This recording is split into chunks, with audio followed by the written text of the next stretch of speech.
community. When they have their guns, they get carried away and they want to just suppress the people. So we try to enlighten those people. So we organize trainings even for the police so that they can police the community better. Okay, so now you've been able to define the PCRC for a layman, or for comes to the operations of VIO in Rivers State, because you've just said more like community policing, where there is a bridge between the community or various communities in Rivers State and the police Rivers State Command. So where is the nexus with the VIO, in Rivers State? Okay, you see, anything that can bring a bridge of peace, the PCRC has to be concerned. Okay. For one, we have done enlightenment campaign with Federal Road Safety Corps to go out and tell drivers you have to have this document, you have to drive safely, don't drink and drive, don't use your phones and drive. We have also partnered with the NDLEA to also campaign about drug and related offenses that are occasioned by drug abuse. We have gone to UST, we have gone to Ignatius Ajuru, we have done our own personal campaign, and we have campaigned with the NDLEA on their own drive against drug. So when we see a brewing danger, when the VIO now take laws into their hands, they impound cars, they go out of their way to do some certain things which the law does not back them up to do. We are also concerned because that can bring a breach of peace. And so we try to say, look, we are concerned about the community. And don't forget, as I mentioned, the community has to understand that you care. So when we see something happening that can bring that bridge, we have to come in and say, please, can you check your operations properly? But then again, that subjection back law, are you very conversant with or knowledgeable about the roles and responsibilities of the VIO? Because when we had the chief traffic officer on Wednesday he broke down some of the roles and responsibilities. Some of them were like new to some of us who listened. Exactly my point. So this is this. Growing up, we knew that VIO is vehicle inspection officials or officers. And we felt, okay, it is the vehicle they inspect, the mechanical and electrical.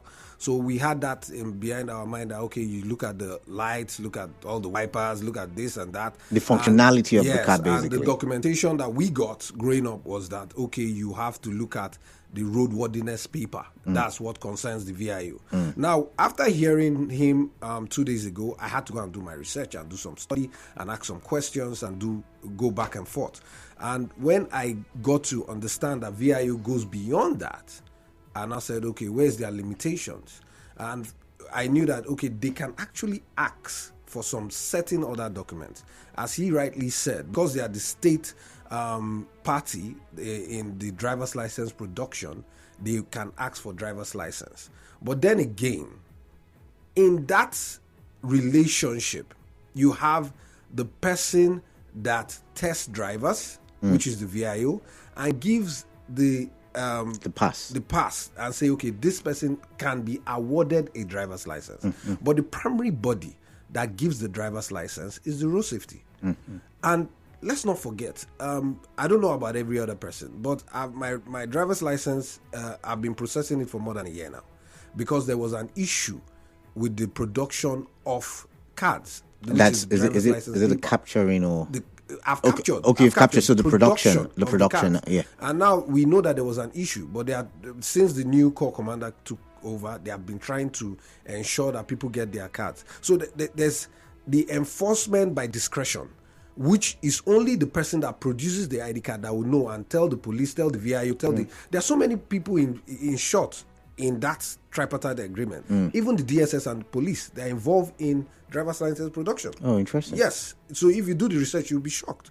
And, when I heard him say all those things, I said, okay, well, let me do my research. And I did my research. And I saw it. And I found out that even that same day, after the interview, somebody called me and told me that they held him. He has a bike and he does photocopy machine inks. He does supplies of photocopy machine inks. And they held his bike, VIO, according to what he said. So he told me that they were fining him 15,000 naira. I said, okay, I've just heard this man on the radio. Why don't you call him? Because I don't know the aspect of the plate number of his bike with VIO. So call him and talk to him directly. And he called him. So what was the offense again? Plate number, he said, they say it doesn't match with his particulars of his bike. Oh, okay. Okay. So I said, okay, no problem, call it, because we know that these issues happen. Where they register your plate number and maybe they registered it wrongly, it doesn't upload in the system. So you just go back to the road safety, which is the issuing body, to do the rectification.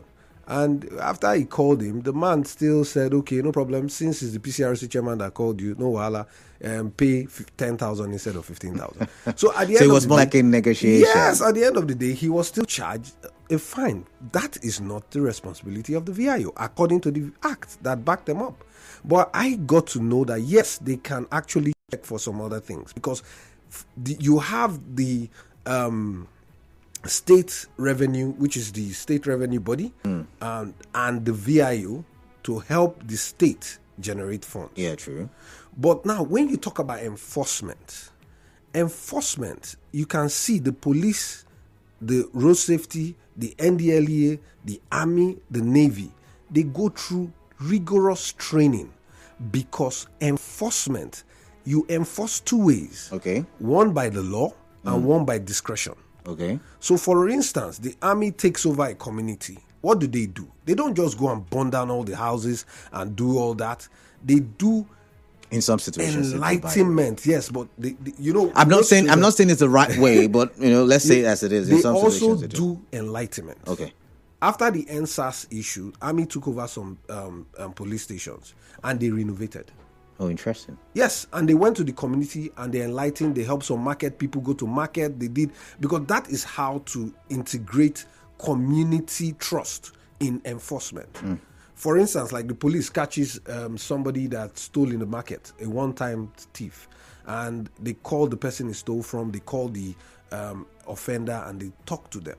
Okay, this person is not a notorious criminal. This person is just, maybe it's hunger. How do we sort this out? How do we settle this? But if you go by the law, the man is a thief and he's supposed to be charged to court. But the police first, they'll put a peace bargain on the table. And if that can happen, that is enforcement by discretion. I get you. So if the man says, oh, this person has a plate number issue, or for me, that I've not even been given my driver's license till now, then you say no, that because this man does not have his driver's license, he has to be penalized. Is it my fault? So are you saying that the bone of contention for you and the PCRC in River State is, enforcement, their style of enforcement? Exactly. The manner in which they enforce? The manner in which they enforce. And there are some issues that they cannot get into, like plate number. Okay. I said it before. What other issue? What other issue? From what I saw, from what I studied, yes, they can ask for some certain papers that concerns the state revenue, but not federal government papers. So how do we differentiate now? Which is federal government? Because vehicle licensing can be said to be state as well. Vehicle licensing is the vehicle license because itself. the VIO would have to also, audit. Yes, the vehicle license itself, the driver's license process, but you have issues like there's the tax that federal government tax, the people. You have some other proof of ownership. The proof of ownership is a federal government thing, okay. And some other papers, but not the papers that he was talking about. What about insurance? Insurance, because you also have it in the state, it can act. It can go both way. Okay. Yes. Okay. So enforcement, certain papers should not be asked for. What else again?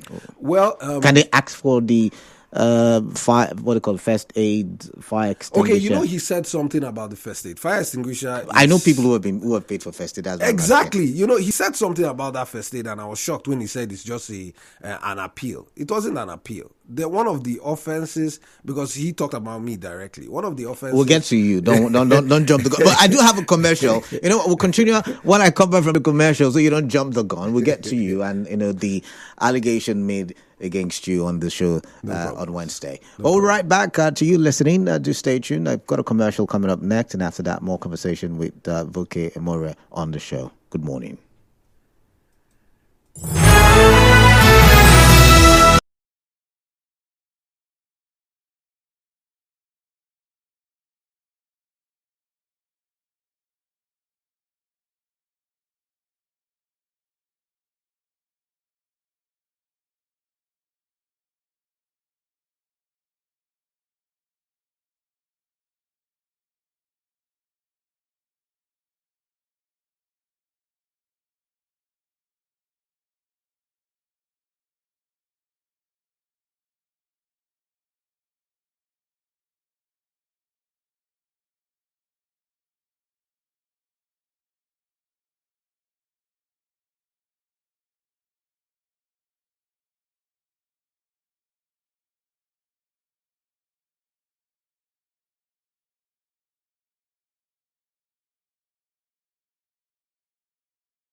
the chairman, PCRC River State. I'm talking about Mr. Voke Emore in the studio, and we are looking at the activities of VIO and the allegations surrounding the activities in River State. Welcome back, Mr. Emore. Thank you so much. All right, so before the break, I think I asked the question about the first aid box. Yeah, and I said, okay, so we talked about some of the things that are outside of your jurisdictions, and I mentioned first aid box, I mentioned the fire extinguisher, and maybe some other things that I may not remember at the moment. So do you think I mean, first of all, they're doing this for the safety of the road. Do you think it's a worthy move by the VIO in the first place, before we talk extortion? Yeah, it's not a bad move. The first aid box is not their responsibility. And there's nowhere in the law that you say you must carry a first aid box. But companies do it for safety. Their staff that's why he pointed out that especially company vehicles, just to assist others. But what I've noticed is that some of his officers actually penalize people for first aid box. That's one of the issues I had with them on the day he was talking about. Then let's not forget that I don't know whether the Federal High Court judgment has been lifted. The one in Abuja, yeah? Yes, because there's a judgment that VIO should not impound. But the argument that the judgment was for VIO's operations in Abuja. So, can it be generalized now? There is that argument. Listen to the court. It is the Federal High Court. So But the matter was about VIO's operation in Abuja. But it was a lawyer that says this is what they are doing. Okay. So I think it should be a general thing that affects VIO operations all over. We know that yes, VIO is a state-operated thing. So the governor has the power and the assembly has the power to say, okay, let them operate. And he was trying to separate the VIO operations from the traffic officers' operations, and said he doesn't know some of them that are wearing white. I don't agree with that. Talking about differentiation, FRSC, police, because you have some relationship with the police, VIO.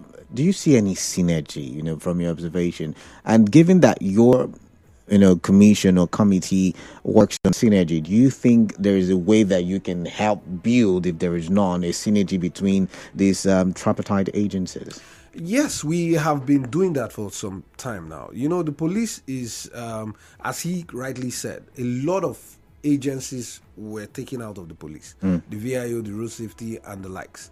And what we have been trying to do, because they were taken out of the police, to complement the police, because the police force has a general supervisory role. They can check anything, because it can be any item can be a criminal item. Yeah, they can check anything in your car. They can check for even the fire extinguisher. They must know whether your fire extinguisher is okay. So there's a part of it that was taken out of the police and say, okay, you guys manage this part, because like the VIO was established 1949, and that's when they said they should start helping the police. They took them out of the police and say, okay, you manage this part. And now in managing that part, they are supposed to work in synergy with the police. Right now, the VIO says he has a relationship with the police, and somewhat, yes, they do have a relationship with the police, but their enforcement skill is not supposed to be the same. Now, what we have been doing over the years was bringing all the agencies together through trainings, and recently we even go social. Like, we have organized more than 3 times a football tournament between the police, the army, the NDLEA, the road safety, and the likes. So we're always ready to help the VIO to enlighten the community better about their roles. But they must come with that spirit, not of extortion, not of oppression. So you're saying they're extorting? For somebody asking for your plate number, that's extortion. Plate number. But if it's a crime, can we call it extortion? But it's not a crime. If you know that, for instance, let me ask you: have you ever had an issue where a policeman checks your particulars and the VIN number? There's one number that was, instead of 8, it was A.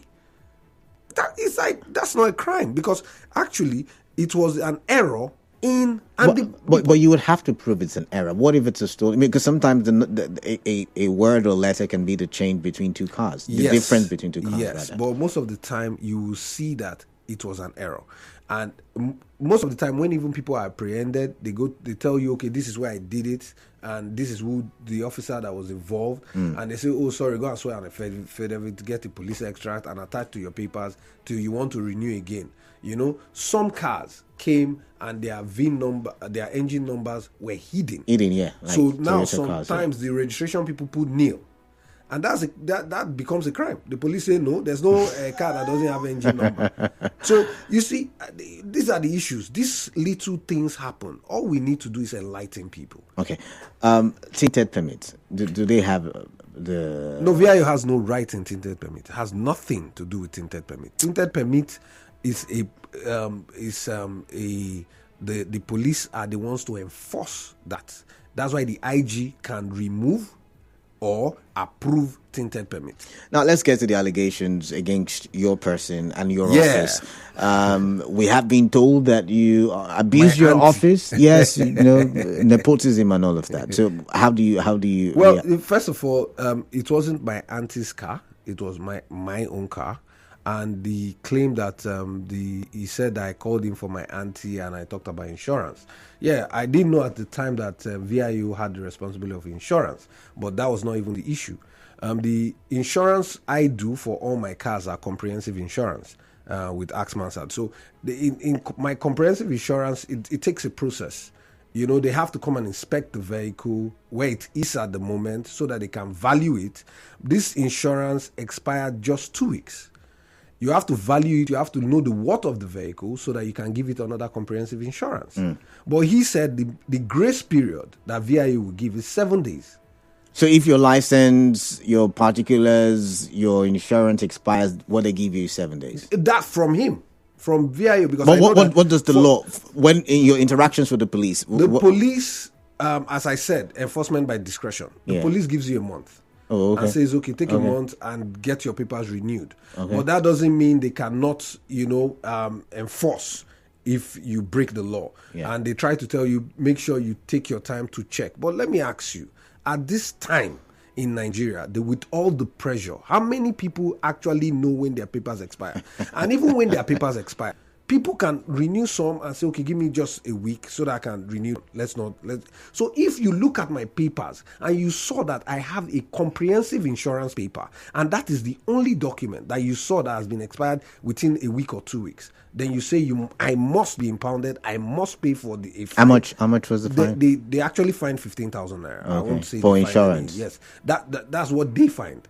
You understand, the VIO, and I was saying no. This is not supposed to be, and that's what happened. It wasn't my auntie's car. All right. So he has trashed the accusations of nepotism, calling on behalf of his auntie. Let's not forget, I'm the PCRC chairman of the state. Yeah. I have over 13,000 members. Yeah. I have members in divisions, area command, and the like. So I will definitely have a lot of calls, even from my auntie or father-in-law that have been in the PCRC. And if there's an issue that we can negotiate out, we do that. All right, let's go to the phone lines quickly. You know the rules. Once your name is taken, go straight to the point and like to get your thoughts on this and take as many calls as possible. We'll call the studio with our 0817-923-0003, 0817-923-0007. WhatsApp number 0809-03-06416. After listening to our conversations that Mr. Voke and I, discussed this morning, the question I want to ask you is, have you been harassed or have you had an encounter? I don't want to use the word harassed because, I don't want to allege. But have you ever had an encounter with the VIO in Rivers State as, a vehicle owner or, a driver or something? Have you encountered? What was your encounter like? We'd like to know because I want to get as much data for my next conversation with the VIO sometime next week, hopefully, God willing. So let's get the conversation started. I've got Justice calling from Omudioga. Justice, welcome. Good morning to you. Welcome. My friend Canada, good morning. Yeah, good morning. I personally have not been harassed by VI officials, but I have been in a taxi, in a car, that has suffered harassment from VI officials. And excluding that too, you see VI officials being reduced one to one car. They are checking one car for more than 30 minutes. What are they checking? And it raises concern of why these people are on our roads. Partly they be doing like the police. If you give them 50 naira, 100 naira, they leave here and go. Whether the documents they are checking is correct or not. So looking at hearing from your guest, it's very nice, but his men out there on the street are not representing it well. But it's not part of the VIO. But Justice, thank you very much. We've got to move on now. I've got Ofoji from Oyigbo. Ofoji, good morning to you. Your time starts now. Let's hear your thoughts, please. Yes, good morning. Yeah, Ofoji, good morning to you. Yes, I had an encounter with the VIO at the waterline. Okay. As a retired police officer. Interesting. They stopped me, I stopped. They were asking me some certain things that they are not permitted to ask. So I calmed down. I pretended as if I don't know those things. I told them that, officer, the thing you're asking now, you're not supposed to ask. He asked me who told me that. He was calling a policeman to come and arrest and impound my vehicle. Mm. When the policeman came, I greeted him. And the policeman now asked me, say, what is the problem? I told him. He said, yeah, where are those things? I said, this said man who is asking me this thing have no power to ask me this. Mm. If you are the policeman who asks me now, I will give you. The policeman started embarrassing me. It was then I told him, officer, calm down. I am your superior. I've done this job before you. This is my name and this is my rank. He told me, nah, why you not tell her now? He began to. So what papers were they asking for? What documentation were they asking for? He was asking me my vehicle paper. I should open my boot, bring this police extract from from my engine number I changed. So I began to ask him, I have all these things, but it's not a duty to ask. Mm. So after every, the policeman got to know that actually what I am saying is the real thing. Mm. He now have to give me compliment and ask the man that is our guy, make him leave and make him go. Please, there's one thing I want to tell the officer, the PCRC chairman there. Advise their people. They are using that office to arrogate powers to themselves. Some of them in Oyibo, I see what they do. Sometimes I call them to order. It is not good. If a PCRC member doesn't mean that you're a police officer. All right. That's a conversation for another day. But thank you for bringing it to our just the way we're tackling VI, we'll tackle them as well. And I hope Mr. Voke will come into the studio at the time. Any day, anytime. Christopher from Oyigbo, welcome. Good morning. Welcome on the show. Yeah. Good morning. Thank you for having me. All right, Christopher, let's hear your thoughts, please. Yeah, my own contribution is this matter. The VIO is trying to let us know that the people we are alleging that is exploiting money from motorists are road traffic officers. What is the difference between VIO and road traffic officers? And at the same time, you are telling the public that the people putting on VIO uniform are not VIO. Apart from what we are even arguing, whether they are legitimate body or not, having a competent court of jurisdiction ask them to stop. And in a country like this, it is very bad for two bodies to be doing the same work. Mm. The public have known before now that is the work of federal road safety. Even they themselves, their work are clearly stated. Their functions are clearly stated, not to enforce. Their own is to facilitate some documents. All right. To drive for a driver. Not to enforce. Inspect the document, not to enforce it. Not even to generate revenue. Okay. All right. Thank you very much, Christopher. Do you agree, Mr. Voke? Do you think VIO does not have because it was part of that federal high court judgment that you mentioned in Abuja that there shouldn't be enforcement? Do you agree with that? Yeah. Why I want to agree with that is very simple. The VIO, their primary responsibility is to ensure that the vehicles are roadworthy, and you have a process. They have training and approval of a driver. So I think they should be more of an enlightenment agency. All right. They should do more of campaign, even more than the road safety. But I've not seen any VIO campaign anytime to say, okay, this is what we do, this is how you should go about it, and these are the documents you need to have. You know, there must be campaign because you are the training officer. All right. This message on Facebook, Drivers Welfare Association says, there is no how FRSC will be doing same work with that of VIO. FRSC are known by law to do what VIO are now doing with impunity. FRSC should act now before it is too late. Despite the alarm, they are still doing their bidding instructed by their leader. As said yesterday, they were at different roads collecting money at Waterlines, Abali Park flyover. Under the flyover, these people are intimidating and doing it with impunity. And the drivers' welfare also said, where is it again? I think I've missed that message. Well, Christopher Eziali on Facebook says the activities of these men are really provocative and lead to someone taking laws into his hands. Can people group themselves to exploit from motorists on a daily basis in Port Harcourt? That's the question he's asking. Imagine how the leader was speaking from both sides, trying to defend the criminal activities of his men. They must learn in a hard way. Please, no violence, no violence. Exactly my point. No violence. You see why PCRC has to come in? No violence, please. And anyways, let's now go back to, or let's take some WhatsApp messages, and then I would wrap things up because time is fast spent.